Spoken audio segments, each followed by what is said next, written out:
하겠습니다.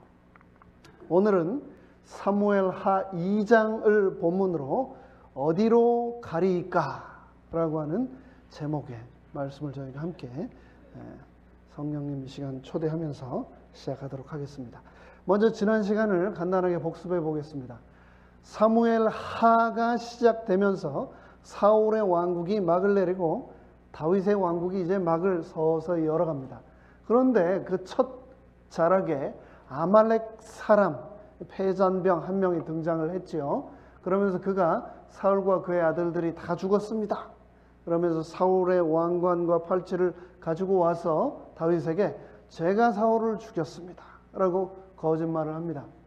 아마 보상을 바라는 마음에 그랬을 텐데 다윗은 그 소식을 듣고 진정으로 슬퍼하고 사울을 죽였다고 한 그 아말렉 사람을 심판함으로 죽이는 내용이 1장에 등장했습니다.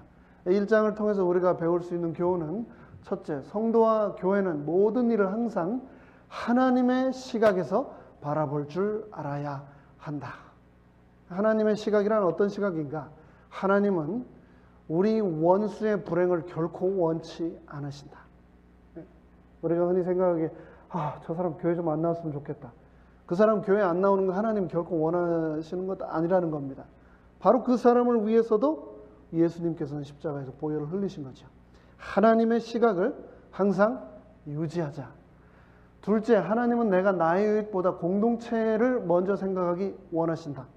다윗에게는 원수였고 지난 10년간 끊임없이 자기를 죽이려고 했던 자신의 왕권을 가장 크게 위협했던 사울이었을지라도 이스라엘 전체에게 올 그 충격과 슬픔을 염려했던 다윗을 통해서 자신보다는 더 큰 가족, 교회, 공동체를 볼 수 있는 안목을 가져야 한다라는 교훈을 줬습니다. 세 번째로, 하나님은 내가 계속해서 이 세상 살아가면서 객관적인 안목을 유지하기 원하신다라고 했습니다. 원수임에도 불구하고 사울과 요나단을 이스라엘의 영광, 용사라고 평가하며 상대를 깎아내리면서 자신을 과시하고자 하는 그런 사단의 교만에 동참하는 죄에 다윗은 결코 빠지지 않았습니다. 늘 공정하고 늘 객관적인 시선으로 주위의 모든 사람들과 함께 살아가는 것, 그것을 하나님은 원하신다라고 했습니다. 이제 오늘 저희가 살펴볼 사무엘하 2장의 줄거리를 간단하게 살펴보고 시작하겠습니다. 다윗이 헤브론으로 이동을 합니다. 그리고 그곳에서 유다의 왕으로 즉위를 합니다.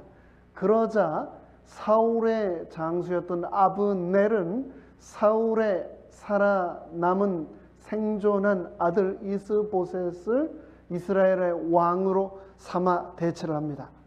사울이 죽음으로 두 나라가 생긴 거죠. 다윗의 나라와 사울의 아들 이스보셋의 나라. 너무나 당연한 행동처럼 보이지만 이 아브넬은 하나님께서 다윗을 기름 부으셨다는 것을 분명히 알고 있는 사람이었습니다. 알면서 왜 그랬는가? 그것은 하나님의 섭리를 정면으로 도전하는 그런 마음이 있었다는 것을 우리는 알 수가 있습니다. 또 그 이후 기브온 못을 사이에 두고 다윗의 군대와 이스보셋의 군대 간에 치열한 접전이 벌어지고 이로 인해 많은 사상자들이 발생하지만 결과적으로 전투는 다윗 군대의 승리로 마감이 되고 그 과정에서 아브넬이 요압의 아우인 아사헬을 살해하는 그런 사건이 발생을 합니다. 여러분, 고진감래라고 하는 한자 성어를 잘 아실 겁니다. 쓴맛이 다 사라지고 이제 드디어 단맛을 보게 되었다라고 하는 말이죠. 고생 끝에 낙이 온다. 특별히 이런 얘기는 아주 학생들에게 와닿는 얘기일 겁니다. 고생하고 있죠. 더운 날씨에. 하지만 이 더위에 열심히 공부를 잘 마치면 언젠가는 낙이 온다라고 하는 이 고진감래의 말, 이 말이 어쩜 오늘 등장하는 이 사무엘하 2장에 다윗에게도 딱 들어맞는 말인지 모르겠습니다. 다윗은 지난 10여 년의 지명 수배자의 삶을 마감하고 드디어 왕으로 등극하는 길이 열렸습니다. 그래서 왕이 드디어 되었습니다. 몰래 사무엘에 의해서 그냥 아버지 집 한쪽 구석에서 기름 부음 받았던 그 왕이 아니고 공식적으로 왕으로 등극을 하게 된 겁니다. 그런데 참 안타깝게도 전 이스라엘 12지파를 다스리는 왕이 아니라 겨우 한 지파, 자기 출신 유다 지파 한 족속의 왕으로 등극을 하게 됩니다. 왕이라고 하기에는 너무나 초라한, 실제적으로는 그저 족장 수준에 지나지 않는 그런 자리였습니다. 그럼에도 불구하고 다윗은 믿음이 흔들리지 않았습니다. 다윗은 자신의 미래에 그럼에도 불구하고 더 큰 축복이 기다리고 있음을 믿고 있었습니다. 다윗은 조급하지 않았습니다. 오히려 침착하게 매번 하나님께 자신의 행보를 물으며 말씀을 따르는 삶을 살았습니다. 그래서 오늘 말씀의 제목이 뭡니까? 어디로 가리이까? 다윗이 또 하나님 앞에 묻고 있는 겁니다. 5탄에요. 사무엘하 2장 1절 첫 절부터 함께 읽도록 하겠습니다. 다 함께 읽겠습니다. 시작. 그 후에 다윗이 여호와께 물어 가로되 내가 유다 한 성으로 올라가리이까? 여호와께서 가라사대 올라가라. 다윗이 가로되 어디로 가리이까? 가라사대 헤브론으로 갈지니라. 다윗은 하나님의 권면을 듣지 않고 내리는 결정이 얼마나 위험하다는 것을 경험을 통해 잘 알고 있었습니다. 바로 몇 장 앞 사무엘상 27장에서 어떤 일이 있었죠? 다윗이 늘 하나님께 여쭙고 모든 것을 결정하던 다윗이 하나님께 묻지 않고 사울의 추격에 지친 나머지 어디로 망명을 합니까? 국경을 넘어 블레셋으로 망명을 했죠. 블레셋으로 망명을 한 후에 어떻게 됐습니까? 블레셋 왕에게 잘 보이기 위해 계속 거짓말을 했고 급기야 블레셋과 이스라엘의 전쟁이 있을 때 그 전쟁에 출전까지 할 뻔했었죠. 하나님께 묻지 않음으로 그런 엄청난 위기들이 그에게 있었던 겁니다. 그 후 다윗은 그런 경험들을 통해서 그의 오직 유일한 관심사는 하나님께서 나에게 무엇을 원하시는가를 아는 것이었습니다. 항상 하나님께 여쭈어보고 하나님의 음성을 듣고 그리고 실천에 옮기는 것, 그것이 다윗의 삶의 패턴이었습니다. 다윗의 시대가 선포되었습니까? 명백하게 선포되었습니다. 사울과 그의 아들들이 다 죽었습니다. 세 아들이 죽었습니다. 물론 넷째 아들이 살아남아 있지만 사울과 그의 아들들이 다 죽고 이스라엘은 블레셋과의 전쟁에서 완전히 패망하고 이제는 다윗의 시대임이 너무나 명백하게 선포되었는데도 불구하고 성급한 속단을 내리지 않고 다윗은 또다시 하나님께 여쭈고 있습니다. 내가 유다 한 성으로 올라가리이까? 그러자 여호와께서 올라가라 라고 말씀을 하셨습니다. 조국을 떠나 블레셋에서 망명 생활을, 난민의 삶을 살았지만 사울이 죽었고 이제 자신의 고국으로, 영토로 돌아갈 길이 열렸습니다. 모든 정황으로 보아 귀국할 때가 분명히 되었습니다. 그렇지만 너무나도 분명한 그 정황 속에서 다윗은 또다시 하나님께 여쭈고 있습니다. 하나님, 제가 다시 유다로, 이 블레셋을 떠나 유다로 돌아갈까요? 돌아가라 라고 하나님이 말씀하신 겁니다. 아무리 사무엘 선지자로부터 기름을 부음을 받았다 할지라도 대부분의 백성들은 모르는 일이었고 더군다나 사울 왕가의 마지막 다른 왕자가 어여시 생존해 있는 그 상황에서 왕족이 아닌 다윗이 자신의 추종자들을 데리고 갑자기 왕이 되었다고 선언하는 것은 그 나라의 혼란과 또 반발을 가중시킬 수 있는 일이라는 것을 다윗은 잘 알고 있었습니다. 그래서 다윗은 물었던 거죠.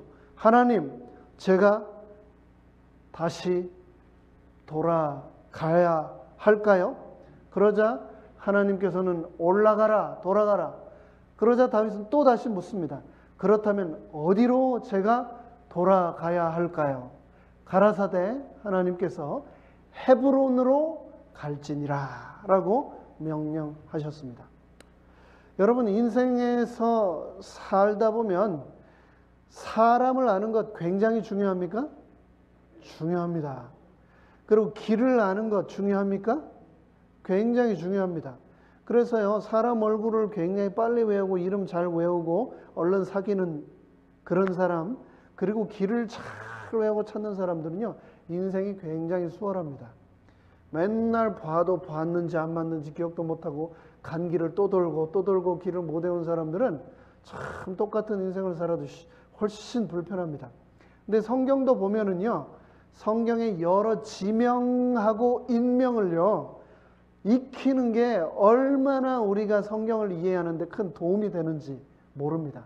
영적으로도 큰 도움이 됩니다. 지도를 그래서 특별히 준비를 했는데요, 한번 보도록 하겠습니다. 다윗이 지금 현재 어디냐면 시글락에 있습니다. 시글락. 이 국경지대로 계속 사울을 피해 도망쳐 다니다가 사울이 더 이상 쫓아오지 못하도록 블레셋으로 망명을 한 거죠. 블레셋으로 망명을 해서 블레셋 왕이 시글락이라고 하는 땅을 한 덩어리 떼어주니까 거기에서 자신을 따르던 600인의 군인들과 그 가족들과 함께 여기 살았던 겁니다. 그런데 이곳에 있는 동안 블레셋과 유다가 블레셋과 이스라엘이 전쟁을 하고 사울과 그의 왕자들이 죽습니다. 그 이후 시글락에 있던 다윗은 여호와 하나님께 여쭈고 제가 어디로 가야 할까요? 그러자 하나님께서는 헤브론으로 올라가라 라고 말씀을 하셨습니다. 그래서 이 헤브론으로 올라가게 된 겁니다. 이 헤브론은 이 예루살렘으로부터 거의 남쪽으로 약 40여 킬로 내려간 지점입니다. 바로 사해 좌측에 있는 도시이고 오늘날 팔레스타인에 속한 도시인데 이 지역에서 가장 큰 도시입니다.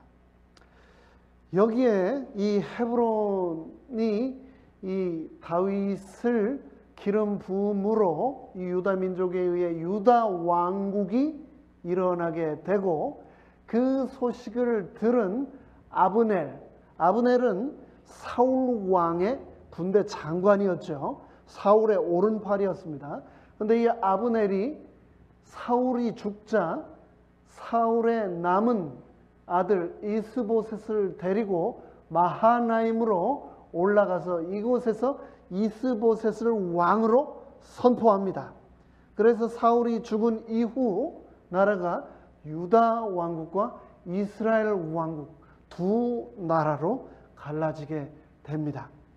지도를 잘 기억하시면 좋겠습니다.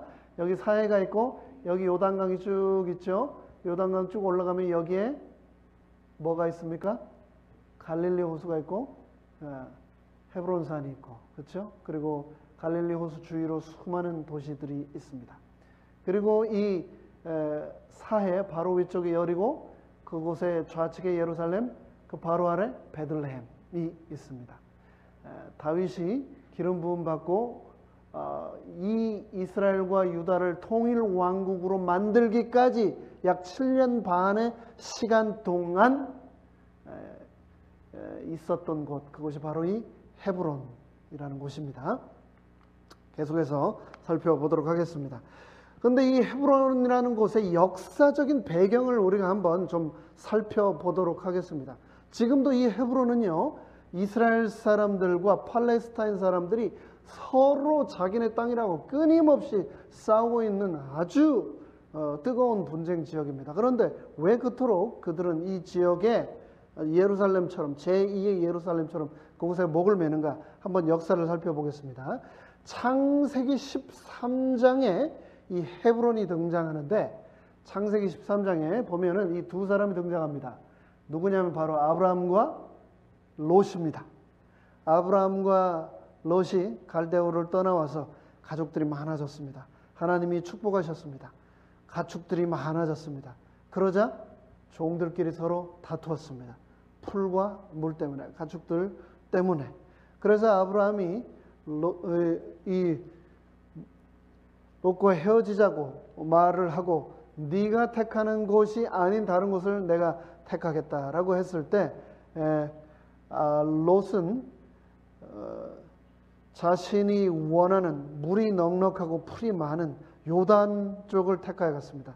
그 요단 지역 도시를 계속해서 가다 보면 나오는 것이 바로 소돔과 고모라였죠.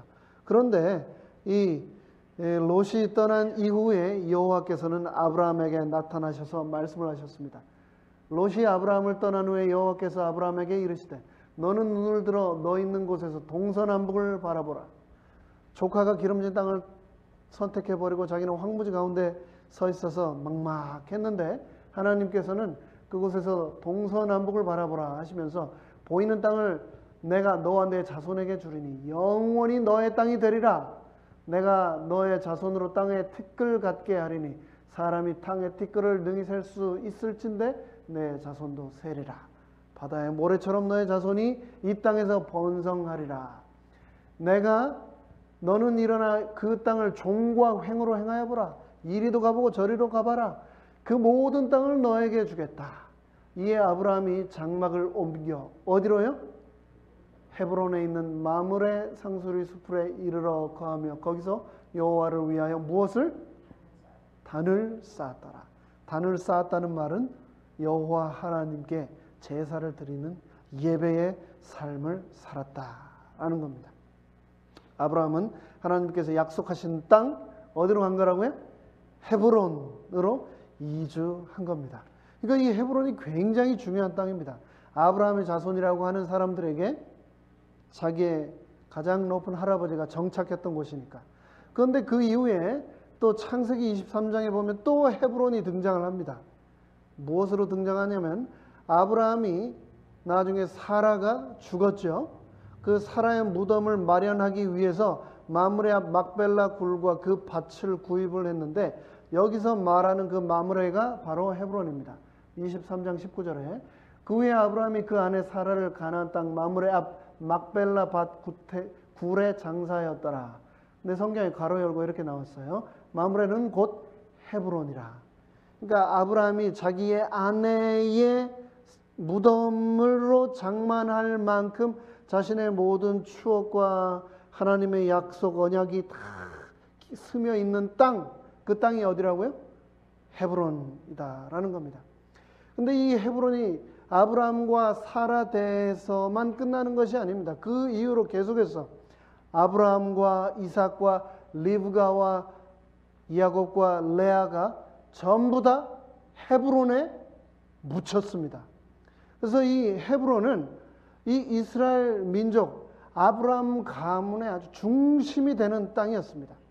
창세기 35장 27절 그리고 37장 14절에서 야곱이 그곳에서 이삭을 위해 살았고 또 야곱이 요셉에게 형들에게 음식을 전해주라고 했던 땅, 그 땅도 바로 이 헤브론 땅입니다. 하나님의 약속이 머물러 있는 땅. 여러분들 보시기에 이 우측에 있는 큰 사진이 오늘날의 헤브론의 막벨라 굴 교회입니다. 오늘날은 이 이슬람 사람들이 점령을 해가지고 이슬람 사원으로 쓰고 있습니다. 왼쪽에 있는 사진은 막벨라 굴입니다. 막벨라 굴. 이곳에 들어가면 이삭의 무덤, 누구의 무덤하고 써놓은 여러 편말들과 함께 무덤들이 있는데 실제 무덤인지는 모르겠습니다. 그러나 저곳이 헤브론입니다. 여호수아 14장에 보면 헤브론이 또다시 등장을 하는데, 그렇게 아브라함과 이삭과 야곱까지 살았던 그 헤브론에서 나중에 요셉이 어디로 이민을 가죠? 애굽으로 이민을 갔죠. 그리고 그곳에서 얼마를 삽니까? 430년을 살았어요. 그리고 430년을 살고 누구를 통해서 하나님께서 모세를 통해서 그들을 다시 약속의 땅 가나안으로 데려오셨습니다.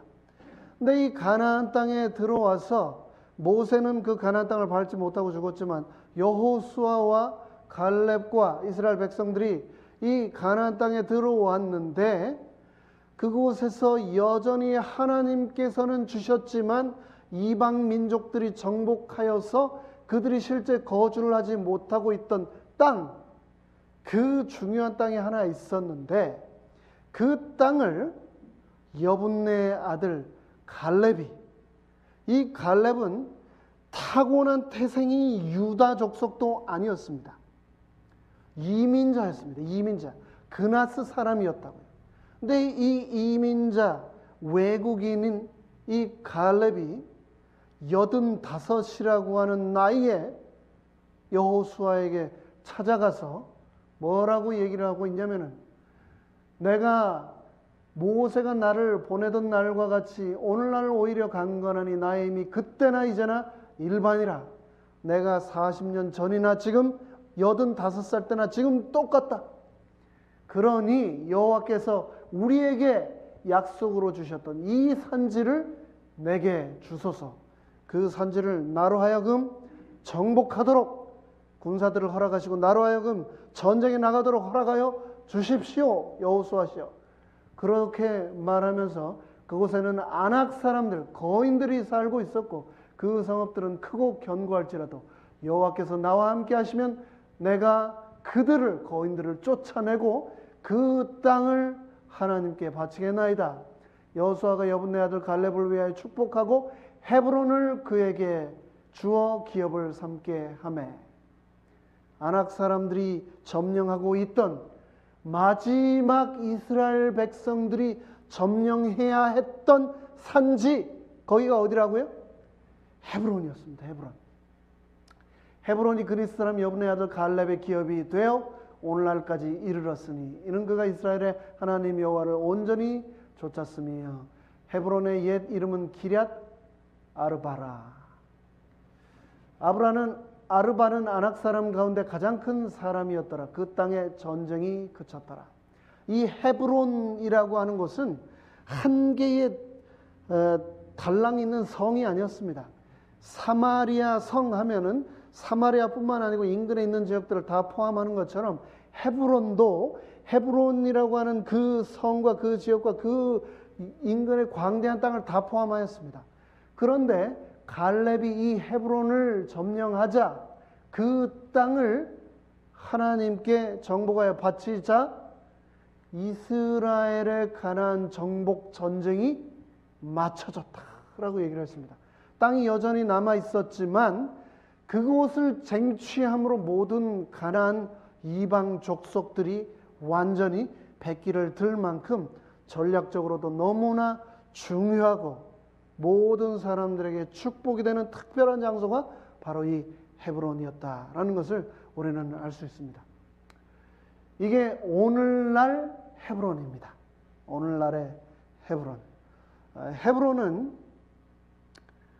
다윗이 시글락에서 블레셋에서 남방 유다로 넘어갔을 때 남방 왕국, 남방 유다 왕국의 임시 수도로 삼았다고 아까 말씀을 드렸습니다. 초기 그들의 믿음의 조상들 아브라함과 이삭과 야곱의 뼈와 그들의 믿음의 유산이 머금어 있는 곳, 그 헤브론에서 지금 다윗은 새로운 왕국을 시작하고 있는 겁니다. 이 헤브론의 역사를 제가 조금 찾아봤는데 1948년 이스라엘이 다시 건국되게 됐죠. 몇천 년 동안 나라 없는 민족이었던 이 이스라엘이 1948년 건국이 됩니다. 그 건국이 된 이래로 이 헤브론은 요르단의 영토였다고 합니다. 그런데 1967년 제3차 중동전쟁, 이 6.1 전쟁 때 헤브론이 이스라엘 땅이 됩니다. 1967년. 그런데 계속해서 팔레스타인과 이스라엘 간의 마찰이 있었고 최근 1995년 9월 28일에는 결국 다시 팔레스타인 자치정부가 관할하는 도시가 되었는데 1997년 1월 17일 헤브론 협정에 따라서 이 시의 80%는 팔레스타인 자치정부 소속 치안부대가 관할을 하고 나머지 20%는 이스라엘 군이 주둔해서 관할하는 지역으로 있다고 합니다. 그것이 바로 오늘날의 헤브론입니다. 헤브론으로 가자마자 그곳에서 무슨 일이 있었냐면 유다 사람들이 다윗에게 와서 거기서 다윗에게 기름을 부어 그들이 유다 족속의 왕으로 다윗을 삼았습니다. 다윗이 유다 족속이어서뿐만 아니라 유다 족속들은 미래의 왕으로 하나님께서 다윗이 선택받았다라는 것을 오랫동안 믿어왔고 인식해왔고 다윗이 추방당한 자로 도피자로 살아갈지라도 계속해서 그들은 다윗과 연결하며 인연을 맺어 왔었습니다.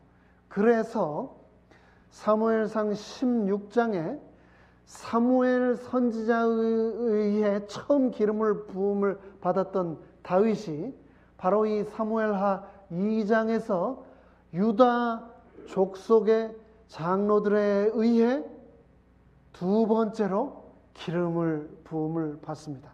그리고 이제 앞으로 살펴보겠지만 사무엘하 5장에 가면 드디어 7년 6개월 후 이스라엘 12부족 전체를 통일시킨 후 다윗이 이스라엘 왕으로 드디어 세 번째로 최종적으로 기름 부음을 받게 됩니다.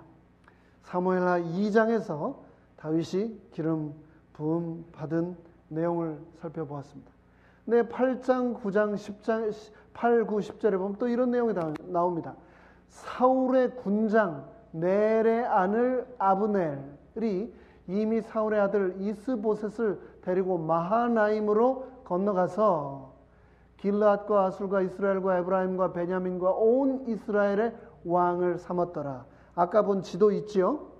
이 헤브론에서 저 북쪽으로 올라가서 아브넬이 사울의 아들 이스보셋을 데리고 가서 거기에서 실질적인 모든 권한은 자기가 갖고 이스보셋을 왕으로 탁 삼은 겁니다. 사울의 아들 이스보셋이 비로소 이스라엘 왕이 될 때 나이 40세며 2해 동안 위에 있으니라. 유다 족속은 다윗을 따르니. 그래서 남방 유다 지역에는 다윗을 왕으로, 그리고 저 북쪽 마하나임에서는 이스보셋을 왕으로 세우고 아브넬이 다스리고 있었음을 사무엘하 2장은 말하고 있습니다. 근데 여기서 질문을 하나 드리며 함께 생각을 해보겠습니다. 이스보셋이 왕이 된 것은 자신의 의지였을까요? 아니었을까요? 자신의 의지가 아니었죠. 누가 세운 거기 때문에요? 아브넬이 왕을 세운 거거든요. 그럼 아브넬은 하나님께서 다윗을 왕으로 세우시기 위해 기름 부었다는 것을 알았을까요? 몰랐을까요? 알았죠. 그런데 이 아브넬은 하나님의 역사와 다윗을 통한 섭리를 보면서 정면으로 그것을 대항하여 자신의 왕국을 세운 것입니다. 무슨 일이 있었던가? 사무엘상 31장에서 다윗이 도망하고 있을 때 사울은 아브넬을 데리고 3,000인의 군인들을 이끌고 다윗을 죽이려고 계속 쫓아갔었죠. 그때 사울 왕이 밤에 잠들었을 때 머리맡에 창과 물병을 놔뒀었다고 그랬습니다. 근데 바로 그때 다윗과 다윗의 군인이 그 적진 한가운데로 들어가서 처음에 동굴 안에서 사울이 발을 가리울 때 옷자락을 벤 것처럼 하지 않고 그때는 창과 사울이 늘 사용하던 그 단창과 물병을 가지고 멀리 가서 사울 왕과 아브넬을 불렀습니다. 그러면서 아브넬에게 그랬죠. 어떻게 왕을 지킨다고 하는 사람이 왕이 죽음의 위기에 턱 그 순간까지 갔는데 어떻게 그럴 수 있단 말인가? 라고 다윗이 아브넬을 책망했었습니다. 그런데 이 아브넬은 그것을 잊지 않았던 겁니다. 마음속에 원한을 품고 있었던 거죠. 그러면서 뭐라고요? 다윗 너 잡히기만 해봐라 라고 하면서 이를 갈고 있었던 겁니다. 하나님께서 왕으로 택하신 사람을 미워했던 겁니다. 여호와의 뜻이나 백성의 이익보다는 자신의 천박하고 이기적인 이득에 눈이 멀었던 사람, 그 사람이 바로 아브넬이었습니다. 왕국을 분열시키면 될까요? 안 될까요? 어떻게 세워진 왕국인데요? 네? 그 왕국이 어떻게 세워진 왕국입니까? 근데 그 사울 왕이 죽고 하나님께서 기름 부으신 다윗 왕이 이제 헤브론으로 돌아왔는데 그 왕국을 지금 두 동강을 낸 게 누구라고요? 아브넬입니다. 아브넬. 왜? 자기 이기심 때문에, 자기의 자존심 때문에, 자기의 사사로운 원한 때문에 하나님의 왕국을 두 동강 낸 겁니다. 오늘날은 어떻습니까? 야, 어떻게 그럴 수 있냐? 성경책 보면서. 야, 어떻게 그럴 수 있냐? 오늘날은 어떤가요, 여러분? 하나님께서 피로 세우신 교회가 두 동강 나는 경우 있습니까?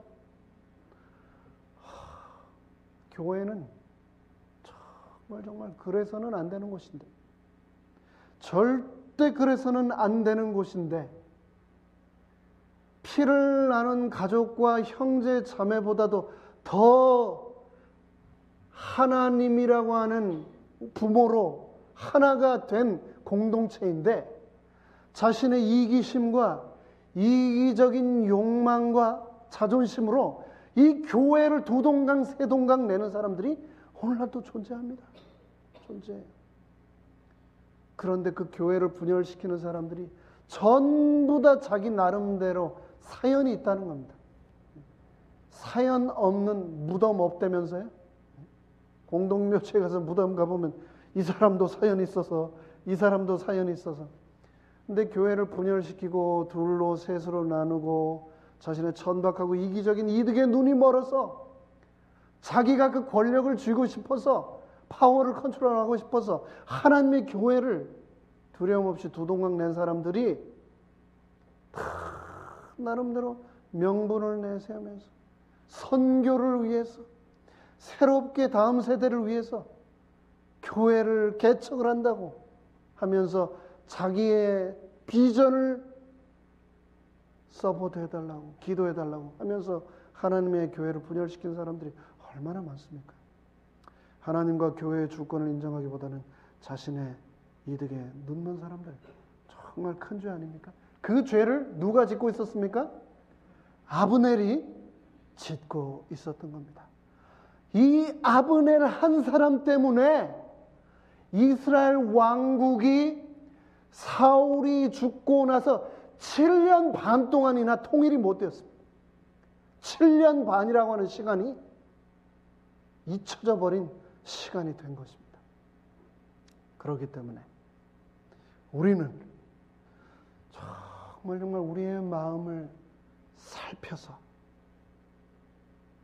하나님의 교회를 우리 그리스도께서 구원하기로 작정한 지체들을 나의 이기적인 욕망으로 그들을 상처 입게 하고 이 교회를 분열시키게 하고 있지는 않은가, 우리의 마음을 되돌아보아야 하겠습니다.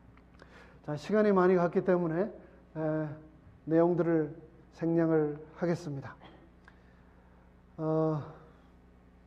넘어가겠습니다. 나중에 기회가 또 있을 겁니다. 말씀을 마무리하면서 두 가지만 꼭 기억해 주십시오. 다윗처럼 하나님이 나에게 무엇을 원하시는가? 하나님은 내가 어디로 가기를 원하시는가? 늘 먼저 여쭈고 살았던 다윗처럼 하나님의 나라와 그의 의를 구하는 우리 모두가 되기를 간절히 바랍니다. 그리고 두 번째로 자신의 욕심을 채우기 위해 사울의 아들 이스보셋을 내세워, 명분을 내세워 사울의 아들이 살아있는 사람이 있다, 그 명분을 내세워 이스라엘을 두 쪽 냈던 아브넬처럼 사단의 시험에 빠지지 않기 위해 늘 영적으로 깨어있는 우리 모두가 되시기를 간절히 바라면서 말씀을 마치겠습니다. 자, 이제 3분 감사의 시간을 갖고 후에 기도 시간을 갖도록 하겠습니다.